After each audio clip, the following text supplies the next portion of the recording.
नमस्कार, आप सभी का स्वागत है एनडीटीवी राजस्थान पर और मैं हूं आपके साथ शुभेंदु सिंह। आज अंतर्राष्ट्रीय टाइगर डे है और अच्छी बात यह है कि देश में बाघों की संख्या तो बढ़ ही रही है, लेकिन एक बड़ी चिंता उनके संरक्षण को लेकर के आज बन गई है, क्योंकि आंकड़े ये बताते हैं कि सबसे ज्यादा बाघों की मौत जंगल के बाहर हो रही है। उनका आशियाना सिमट रहा है और अब ऐसे में सवाल यह है कि आखिर बाघों के नए घर बनाने में चुनौतियां क्या हैं। नए घर बसाना तो दूर, सरिस्का में तो माइनिंग के लिए दायरा घटाने की तैयारी हो चली है। तो फिर अंतर्राष्ट्रीय टाइगर डे पर सिर्फ बड़ी बड़ी बातें क्यों, जमीन पर उनके लिए अच्छी नीयत से काम क्यों नहीं हो रहे हैं, यह अपने आप में बड़ा सवाल है। और इन्हीं सवालों के साथ आज के इस कार्यक्रम को हम आगे बढ़ाएंगे। हमारे साथ कुछ खास मेहमान कार्यक्रम में जुड़ेंगे, उनसे हम जानेंगे कि आखिर इसके पीछे की वजह क्या है, क्योंकि बाघों के संरक्षण पर सिर्फ क्या बड़ी बड़ी बातें हो रही हैं, जमीन पर प्लानिंग जो नजर आनी चाहिए क्या वो पूरी तरीके से दिखाई देती है या सिर्फ आधी अधूरी दिखाई दे रही है। टाइगर डे पर बाघों को बचाने की क्या पहल की जा सकती है और सिर्फ संख्या बढ़ाने पर ही जोर क्यों दिया जा रहा है।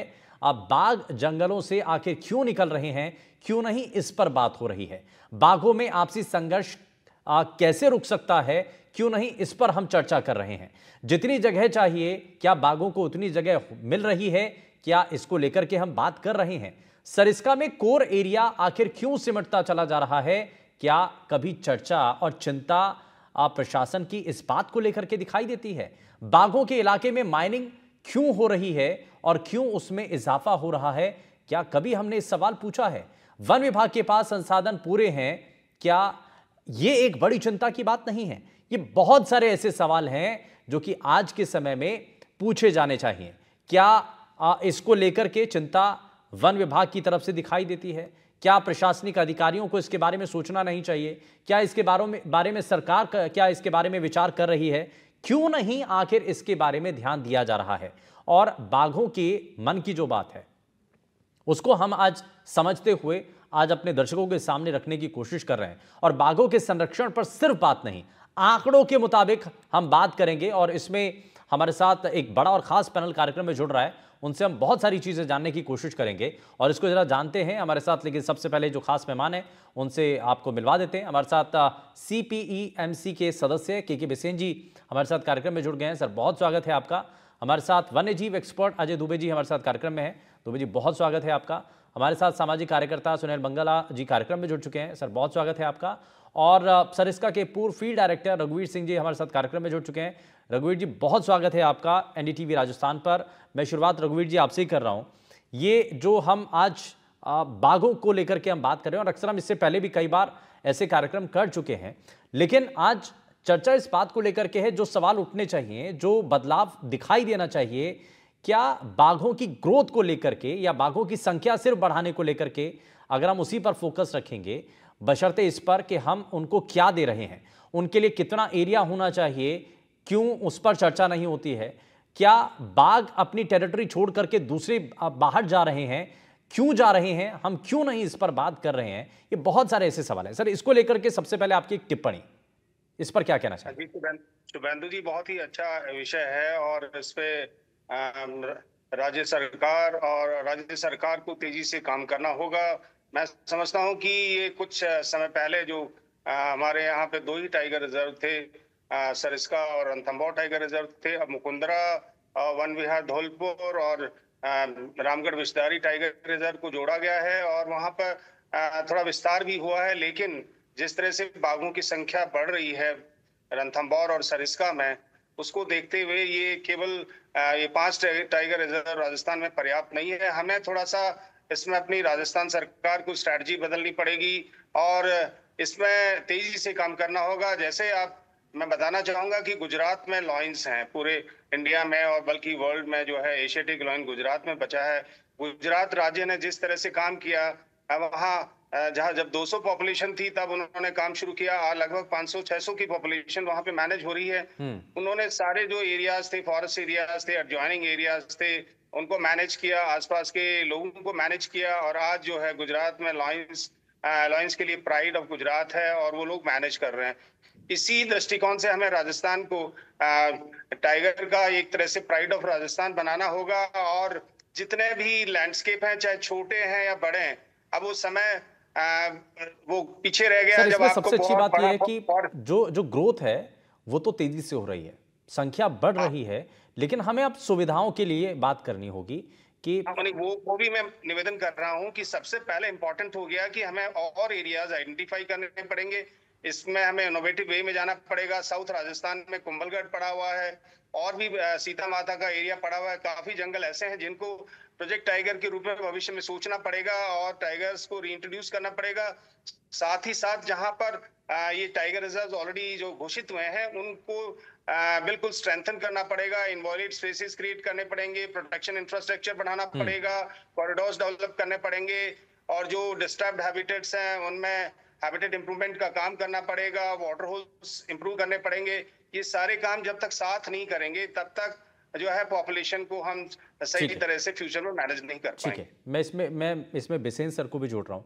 बिसेन सर, हम बहुत सारी चीज़ें देख रहे हैं, बदलाव तो हो रहे हैं, लेकिन जिस अनुरूप में होने चाहिए वो उतने नज़र नहीं आ रहे हैं। ग्रोथ हो रही है, बाघों की संख्या जो है वो तेज़ी से बढ़ रही है, लेकिन अभी भी जो चीज़ें हैं, बहुत सारे सवाल अभी भी हैं। टेरिटरी छोड़ करके बाघों का जाना, आपस में संघर्ष, कोर एरिया कम होना, ये बहुत बेसिक से सवाल हैं। ये परेशानियां हैं जो लोग बाघों के लिए काम कर रहे हैं या उनके साथ जुड़े हुए हैं, इस मुहिम के साथ जुड़े हुए हैं, वो ये समझ पा रहे हैं कि इन बेसिक चीज़ों पर अभी काम नहीं हो रहा है। और मैं इसमें जोड़ूंगा अजय जी को, अभी वो बताएंगे इसके बारे में भी, लेकिन बिसेन सर बताइए। नमस्कार सर।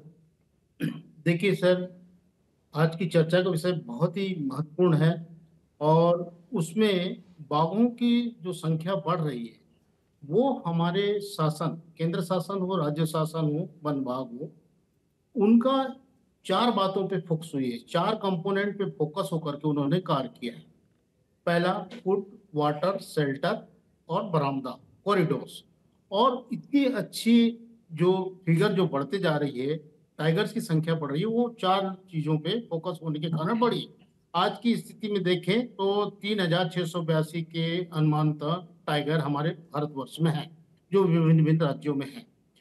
अब 5वां कंपोनेंट को इस बार जो आज इंटरनेशनल टाइगर डे बनाया जा रहा है, 5वां बहुत महत्वपूर्ण है कि जन जागरूकता को लेकर के, जन जागरूकता को वे स्पेशली फोकस करेगा। 5वां कंपोनेंट बहुत महत्वपूर्ण है सर। 5वां कंपोनेंट इसलिए जरूरी है कि टाइगर की संख्या बढ़ाने के लिए लोकल्स का और जो रोमिंग क्षेत्र है उन क्षेत्रों में जो भी रह रहे हैं वनवासी आदिवासी भाई लोग रह रहे हैं, उनका सपोर्ट की बहुत जरूरत है। उसके लिए हमको जन चेतना ऐसी हो वो विवेकपूर्ण जन चेतना कैसे आएगी? जन चेतना के लिए प्रेम की जरूरत पड़ती है। प्रेम बनता है भावनाओं से। प्रेम यदि बुद्धिहीन, विवेकहीन प्रेम के साथ में हम टाइगर का संरक्षण करेंगे तो बहुत सारी कॉम्प्लिकेशन। लेकिन हमें तो समझ नहीं आ रहा है कि होगा कैसे। आप वन जैसे विभाग के अंदर देखिए, टाइगर बाहर क्यों जा रहा है? रिक्रूटमेंट हो नहीं रही है, इतनी ज्यादा कमी है, इक्विपमेंट उनके पास है नहीं, सब कुछ कैसे होगा? जैसे टाइगर, आपका ये कहना है कि टाइगर में मुख्य क्षेत्र को छोड़ करके बाहर क्यों जा रहे हैं? हुआ ये है कि जन जागरूकता नहीं होने से वहां के हर्बिवोर्स की संख्या कम हो गई है, तो हर्बिवोर्स के लिए बाहर टाइगर का जाना हो रहा है। तो उसके लिए जन चेतना बहुत जरूरी है। बुद्धिहीन जन चेतना से काम नहीं चलेगा। विवेकपूर्ण जन चेतना और विवेकशील जन चेतना, जिसमें कि बुद्धि का उपयोग हो, रिफाइंड ईगो का उपयोग हो, और जो मानसिकता वहां के लोगों की बने, उसके लिए परफेक्ट फोकस्ड काम करना है। और इसीलिए टाइगर डे में इस बार थीम लिया गया है कि जन समुदाय का सहारा लेकर के किया जाए। आपके चर्चा के इसमें मैंने ये भी सुना कि माइनिंग हो रही है। देखिए सर, ये भी एक मुद्दा है। माइनिंग एक प्रक्रिया के तहत में होती है। जैसे लोग जैसा चाहेंगे वैसे होगा। माइनिंग ऐसे ही नहीं दे देती सेंट्रल गवर्नमेंट या राज्य शासन, नहीं देती थी, पब्लिक से जन सुनवाई करती। सर, लेकिन इससे बाघों की लाइफस्टाइल पर भी तो इम्पैक्ट हो रहा है ना। अब आप उनके कोर एरिया के आसपास अगर ब्लास्टिंग होगी तो उससे कितना परेशानी होगी, और वो क्या वहां से पलायन नहीं करेंगे क्या? और ये एक बड़ा कारण नहीं है क्या? ठीक है, उसके लिए जन चेतना बहुत जरूरी है, जन जागरण जरूरी है। यदि पब्लिक चाहेगी तो ऐसे काम नहीं होंगे, क्योंकि उस प्रक्रिया से होकर के गुजरना पड़ता है। उसके मेन यूनिट होते हैं वो आम जनता होती है। सर उन आम जीवों का क्या जिनके लिए वो जनता जगह बनी हुई है, उनसे कौन, उनकी बातें को कौन समझेगा? इसलिए तो हम कह रहे हैं कि बाघों के दिल की बात कौन समझ रहा है। अगर हम बाघों के लिए बात कर रहे हैं तो हम वापस से हम लोगों से ये कह रहे हैं कि भाई लोग बताएंगे वहां पर ब्लास्टिंग होनी चाहिए नहीं होनी चाहिए। भाई ये समझने की जरूरत है ना कि बाघों के लिए क्या सही है और क्या गलत है। दिल की बात बोले, बहुत अच्छा बोले साहब। चाहे बेजुबान जानवर हो, बाघ हो, कोई भी एनिमल हो, वो भी एक, उसमें भी अहम होता है और जुबान वालों में भी अहम होता है। वो जैसे अपने अस्तित्व के लिए वो इधर उधर रोम करेंगे, उनके लिए भोजन, पानी और शेल्टर की जरूरत पड़ेगी और जनता का सहयोग चाहिए, प्रेम ठीक है, चाहिए। ठीक है सर, ठीक है। मैं इसमें अजय दुबे जी को जरा जोड़ रहा हूँ। दुबे जी, इसमें बहुत सारे सवाल हैं और मुझे लगता है बारीकी से ग्राउंड पर क्या चीज़ें अलग नज़र आती हैं जिसकी हम उम्मीद करते हैं। क्यों टेरिटरी छोड़ करके जाते हैं, आपस में संघर्ष क्यों होते हैं, इंसान और बाघों के संघर्ष की जो घटनाएं क्यों बढ़ रही हैं, ब्लास्टिंग कितना बड़ा कारण है, ये बहुत सारे सवाल हैं। इसके बारे में थोड़ा सा जल्दी से बताइए सर। शुभेंदु जी, अभी तो जो तीनों प्रश्न आपके हैं उसमें आपने एक बहुत अच्छी चीज कही कि इक्विपमेंट्स की कमी। मेरा कहना है रिक्रूटमेंट की भी कमी है। जो स्टाफ है उसमें पूरे पद भरे नहीं जाते हैं। जो ऑफिसर्स हैं वो वाइल्ड लाइफ ट्रेंड ऑफिसर्स नहीं हैं। और जो दावे हैं प्रोजेक्ट टाइगर के, आज से 52 साल पहले 73 में जब प्रोजेक्ट टाइगर शुरू किया गया था 9 नशा पार्क के साथ, तब बहुत अच्छा एक सपना देखा गया था और बाघों की संख्या बढ़ी। लेकिन अब बाघों की संख्या जब बढ़ी तो जो प्रोजेक्ट टाइगर के लिए जो शर्तों का जो पूरा एक लाभ लश्कर है कि हम टाइगर कंजर्वेशन प्लान बनाते हैं और हर टाइगर रिजर्व को आने वाले 10 सालों के लिए अपनी चुनौतियां, समस्याएं, समाधान सब बनाना पड़ता है। इसके अलावा 2010 से हमने tripartite agreement national tiger conservation authority, राज्य सरकार और फील्ड डायरेक्टर, इनके बीच में शुरू होता है। तो आपके कागजों में टाइगर कंजर्वेशन प्लान भी है, आपका ट्राइपार्टाइट एग्रीमेंट भी है, लेकिन इससे उल्टा आप कोर एरिया को काट के और वो माइनिंग के लिए आप अवेलेबल करा रहे हो। ये दोहरापन है। आज 52 साल के बाद प्रोजेक्ट टाइगर का पुनर्समीक्षा होनी चाहिए। जो सपने, जो वादे और जो कागजों में कानूनी जो सुरक्षा के प्रावधान किए थे, क्या हम कहां तक पहुंचे? हमारे पास ना इक्विपमेंट की कमी है, रिक्रूटमेंट की कमी है। वाइल्ड लाइफ ट्रेंड ऑफिसर्स जमीन पे भी उतारने चाहिए। कहीं ना कहीं वाइल्ड लाइफ ट्रेंड ऑफिसर्स नहीं है। जिसके कारण जो राज्य सरकार है उसको प्रॉपर कंसल्टेशन नहीं हो रहा है, उसकी रणनीति कमजोर हो रही है, विवादों में आ रही है, जन आक्रोश हो रहा है और मामले कोर्ट में जा रहे हैं। यदि कोर्ट में मामले जाएंगे, लंबा समय लगेगा, फायदा किसका होगा? निश्चित तौर पर वो माइनिंग लॉबी जो जंगल में व्यवधान करेगी, टाइगर रिजर्व छोड़ के टाइगर बाहर जाएंगे, जंगल के अंदर का ग्रास मैनेजमेंट जो होता है, घास के मैदान वो कम हो रहे हैं, उनमें आपसी संघर्ष बढ़ रहा है। और इसके अलावा जब बाहर जाते हैं तो इंसानों से संघर्ष होता है। इंसान अपने जो पालतू पशु हैं उनको बचाने के लिए गारा उसमें जहर डाल देता है या फिर इलेक्ट्रिक के तार लगाता है कि उसके जो खेत हैं उनमें न तो शाकाहारी जीव है और भी कोई जीव ना है, उससे वो वन्य प्राणियों का नुकसान हो रहा है। तो समय के साथ जो गांव विस्थापित होकर बाहर गए हैं, उनको ये आभास कराने में सरकारें आजकल असफल हो रही हैं कि वन्य प्राणियों का अस्तित्व और रहेगा, ऊपर से लेकर के नीचे तक जो सिस्टम में रहेगा। ये बहुत हद तक कसावट लाने की जरूरत है। मैं इसमें मंगला सर को भी जोड़ रहा हूँ। मंगला सर, इसमें एक चीज ये है कि हम शुरुआत से ये कहा जा रहा है कि भाई सामाजिक रूप से बदलाव होना चाहिए। ठीक है, गांव जो आसपास बसे हुए हैं उनका एक तो जीवों को लेकर के एक अलग सेंटिमेंट होना बहुत ज़्यादा ज़रूरी है ताकि वो सपोर्ट कर सके, क्योंकि बार बार ये कहा जा रहा है कि भाई सपोर्ट होना चाहिए, वो ठीक है। लेकिन अगर इसी तरीके से अपनी टेरिटरी छोड़ करके बाघ अगर बाहर निकलते हैं और इंसानों के साथ उनका संघर्ष बढ़ता है तो कौन कितना और कब तक सहनशील हो पाएगा और कितना वो जो है वो चीज़ें मैनेज हो पाएंगी।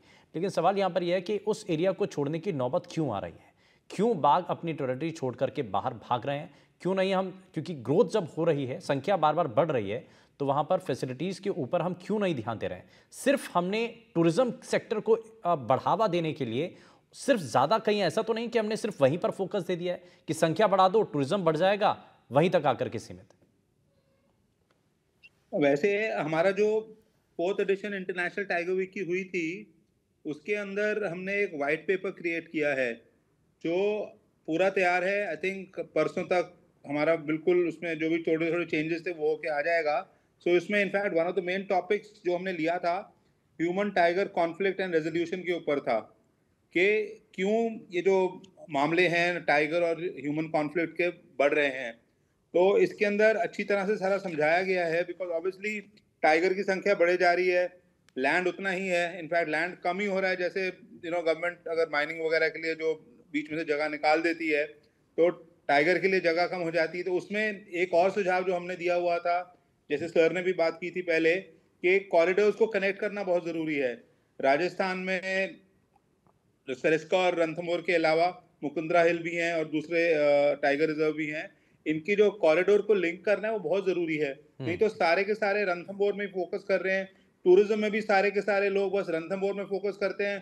सरिस्का इतना अच्छा पार्क है, सरिस्का में भी लोग नहीं जाते हैं। मतलब मैं सरिस्का कितनी बार गया हूँ, I have seen tigers over there, I have seen leopards over there, but जो एक परसेप्शन क्रिएट हुई है कि रणथंभौर ही जाना है, इवन दो सरिस्का भी इतनी अच्छी तरह कनेक्टेड है सड़क से, होटल भी वहाँ अच्छे हैं, they are well priced, but इसमें गवर्नमेंट का भी सहयोग चाहिए होगा कि उनको बाकी जो टाइगर रिजर्व हैं उनको भी प्रमोट करना चाहिए इक्वली। बिकॉज ये नहीं हो कि सिर्फ रणथंभौर के हर चीज रणथंभौर शुरू होती है, रणथंभौर पे खत्म हो जाती है। ये बिल्कुल सही कहा। बिसेन सर भी इसमें कुछ जोड़ना चाह रहे थे। हाँ, बिसेन सर भी कुछ जोड़ना चाह रहे थे, बताइए बिसेन सर।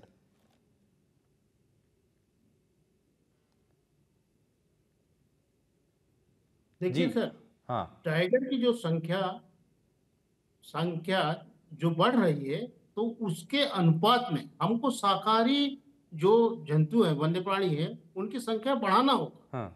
वन विभाग के पास में टेक्निक्स है, कैसे बढ़ाना है वो इन सीटू कंजर्वेशन और एक्स सीटू कंजर्वेशन से सीख लेकर के ये काम कर सकता है। हाँ। परंतु हर्बिवोर्स की संख्या जैसे ही बढ़ेगी तो उनकी सुरक्षा का दायित्व, उनके भोजन नहीं, अब देखिए ना सर, एक और बड़ा संकट है। मैं इसमें हाँ, आम जनता, मैं इसमें रघुवीर सिंह जी को एक बार वापस से जोड़ रहा हूँ। सर, एक चीज़ हम इसमें समझ रहे हैं कि हम देख रहे हैं कि डे बाय डे जो बाघों की संख्या है वो बढ़ी है। अब जो एरिया है बाघों के लिए वो उनके लिए कम हो जाता है, टेरिटरी को लेकर के दिक्कत आती है, आपसी संघर्ष उनमें बढ़ जाता है, तो उसमें जो है कई जो पुराने बाघ हैं उनकी उसमें डेथ भी हो जाती है, कई बार ऐसा भी देखा जाता है। तो अब ये एक स्पेस वाला जो इशू है उसको कैसे रिजॉल्व किया जाए? जी, आपने ठीक कहा। सबसे इम्पोर्टेंट जैसे इशू आपने बताया, माइनिंग और जो हाईवेज हैं या फिर ट्रांसमिशन लाइंस हैं, उनके बारे में हमें बहुत सोच समझ करके उनकी कंजर्वेशन प्लेस की वैल्यूज को ध्यान में रखते हुए फिर डेवलपमेंटल जो इस तरह की चीजें हैं उन पर निर्णय लेना चाहिए, चाहे वो सरिस्का हो, चाहे रणथंभौर हो, या कोई नेशनल पार्क हो या सैंक्चुरी हो। तो उन कंजर्वेशन को प्रायोरिटी देनी बहुत जरूरी है अगर हमको लॉन्ग टर्म सर्वाइवल जानवरों का सुनिश्चित करना है। साथ में निवेदन करना चाहूंगा कि ग्राउंड पे जो है, जैसे देखा कि इंफ्रास्ट्रक्चर जो है फॉरेस्ट में आज चैलेंजेस बहुत बढ़ गए हैं, चाहे वो जानवरों की मॉनिटरिंग का हो, चाहे हैबिटेट प्रोटेक्शन का हो। तो स्टाफ की जो सैंक्शन स्ट्रेंथ है वो बहुत लो है। वो अभी जो सैंक्शन स्ट्रेंथ है उसके हिसाब से उन लोकल जो फॉरेस्ट को हम मैनेज नहीं कर सकते, और उनमें भी काफी जैसे बताया वैकेंसीज रहती हैं। तो सरकार को ये सब रिव्यू करना पड़ेगा, स्पेशली राजस्थान में, और उसी हिसाब से एडिक्वेट इंफ्रास्ट्रक्चर और स्टाफिंग बहुत जरूरी है। दूसरा ये है कि जो लॉन्ग टर्म स्ट्रेटजी एक तो बहुत जरूरी है। आज 2025 में बैठे हैं, 2040 में क्या होगा, टाइगरों को हम कैसे मैनेज करेंगे, आज हमें ये सोचना होगा। साथ साथ अभी शॉर्ट टर्म जो हमको इंटरवेंशंस डालने हैं उनको तेजी से डालना होगा। तो मैं ये निवेदन करूंगा कि दोनों तरह की स्ट्रेटजीज, एक तो long term strategy to manage the tigers after 10-20 years and manage tigers right now. तो राइट नाउ में जैसे मैंने बताया कि जो जो हमारे टाइगर रिजर्व डिक्लेयर्ड हैं उनके आसपास के कॉरिडोर्स डेवलप करें, आसपास जो फॉरेस्ट एरियाज लगे हुए हैं उनको इंप्रूव करें, और जो वहाँ के इनवॉयलेट स्पेसिस जो है टाइगर रिजर्व में, सीटीएच में जो विलेज रिलोकेशन नहीं हो पा रहा है उसको बहुत तेजी से करें। वहाँ के गांव वालों को चराई और मानव दखलंदाजी से दूर रखें। लेकिन ये सब तब होगा जब वहाँ पे बहुत ही एक्टिव मैनेजमेंट होगा। मैं समझता हूँ कि उस हिसाब से अभी जो प्रोटेक्शन इंफ्रास्ट्रक्चर और हमारा प्रोटेक्शन जो स्टाफिंग है उस हिसाब से वेल इक्विप्ड नहीं है कि उन चीजों को, जिस तरह के चैलेंजेस जो ग्राउंड पे एग्जिस्ट करते हैं, उनको कैटर कर सके, उनको मीट आउट कर सके। उनको कंट्रोल कर सके। तो इसमें बहुत तेजी से इंप्रूवमेंट लाने की जरूरत है। और साथ ही साथ ये भी जरूरी है कि हम नए एरियाज को एड ऑन करें, चाहे उनको कॉरिडोर बना के बिल्कुल करें। मैं इसी पर आने वाला था टाइगर कि और अब हमें नए एरियाज पर भी फोकस करने की जरूरत है। मैं मंगला सर को वापस से जोड़ रहा हूं, उसके बाद मैं अजय दुबे जी आपके पास आता हूं। मंगला सर, एक चीज ये कि अब हमें नए जो स्पेस हैं जहां पर हम और संभावनाएं तलाश सकते हैं, उन पर हमें फोकस करने की जरूरत है क्या? सर, अभी हमारी रिपोर्ट के अकॉर्डिंग रणथंभौर में 2006 से लेके 2019 तक जो टूरिस्ट की संख्या है चार गुना बढ़ गई है। सब्सिक्वेंटली जो स्टाफ है वो आई डोंट थिंक सो इतना बड़ा होगा। जो फैसिलिटीज हैं वो भी जो पुरानी थी वही रही हैं। तो इसमें गवर्नमेंट का बहुत बड़ा योगदान होना चाहिए। जो नई फैसिलिटी भी जो बना रहे हैं, नए टाइगर रिजर्व बना रहे हैं, वहाँ टूरिस्ट के लिए they should have infrastructure so that लोग वहाँ जाएं। वहाँ सफारी सस्ती होनी चाहिए। जो they have to put in some bait for tourists to come over there and see the tiger over there also. नहीं तो सब रणथंभौर में ही जाते रहेंगे और वहां कोई पहुंचेगा नहीं दूसरी जगह। वैकल्पिक तौर और पर अगर नहीं पहुंचेंगे टूरिस्ट वहां, फिर उसमें फिर पोचिंग का चक्कर भी आ जाता है बाद में। जब टूरिस्ट जाते हैं तो पोचिंग भी कम हो जाती है। So everything has to be balanced. ठीक है सर, मैं माफ़ी के साथ रुक रहा हूँ, समय इतना ही है। आप बहुत शुक्रिया सभी खास मेहमानों का कार्यक्रम में शामिल होने के लिए। लेकिन एक बहुत महत्वपूर्ण विषय को लेकर के आज चर्चा की है। बात आज बाघों के दिल को लेकर के है कि उनके दिल में क्या है, वो क्या चाहते हैं, उनके लिए क्या और सुधार हो सकता है। ये बहुत सारे ऐसे सवाल थे जिनको लेकर के हमने आज जवाब तलाशने की कोशिश की। हमारी कोशिश यही थी कि बाघों के लिए एनवायरनमेंट जो है वो राजस्थान के अंदर बड़ा माकूल है। संख्या बढ़ रही है लेकिन सुविधाएं उसमें बढ़ना बहुत ज़्यादा ज़रूरी है। बेसिक चीज़ें कम से कम वहाँ पर हों। और जो हम देखते हैं लगातार सवाल उठाते हैं कि बाघों का और आपस में संघर्ष बढ़ रहा है, इंसानों के साथ संघर्ष बढ़ रहा है, उसके ग्राफ में कमी आ सके। यहाँ रुक रहे हैं एक छोटे से ब्रेक के लिए। आप कहीं मत जाएगा, बने रहिए एनडीटीवी राजस्थान के साथ। नमस्कार।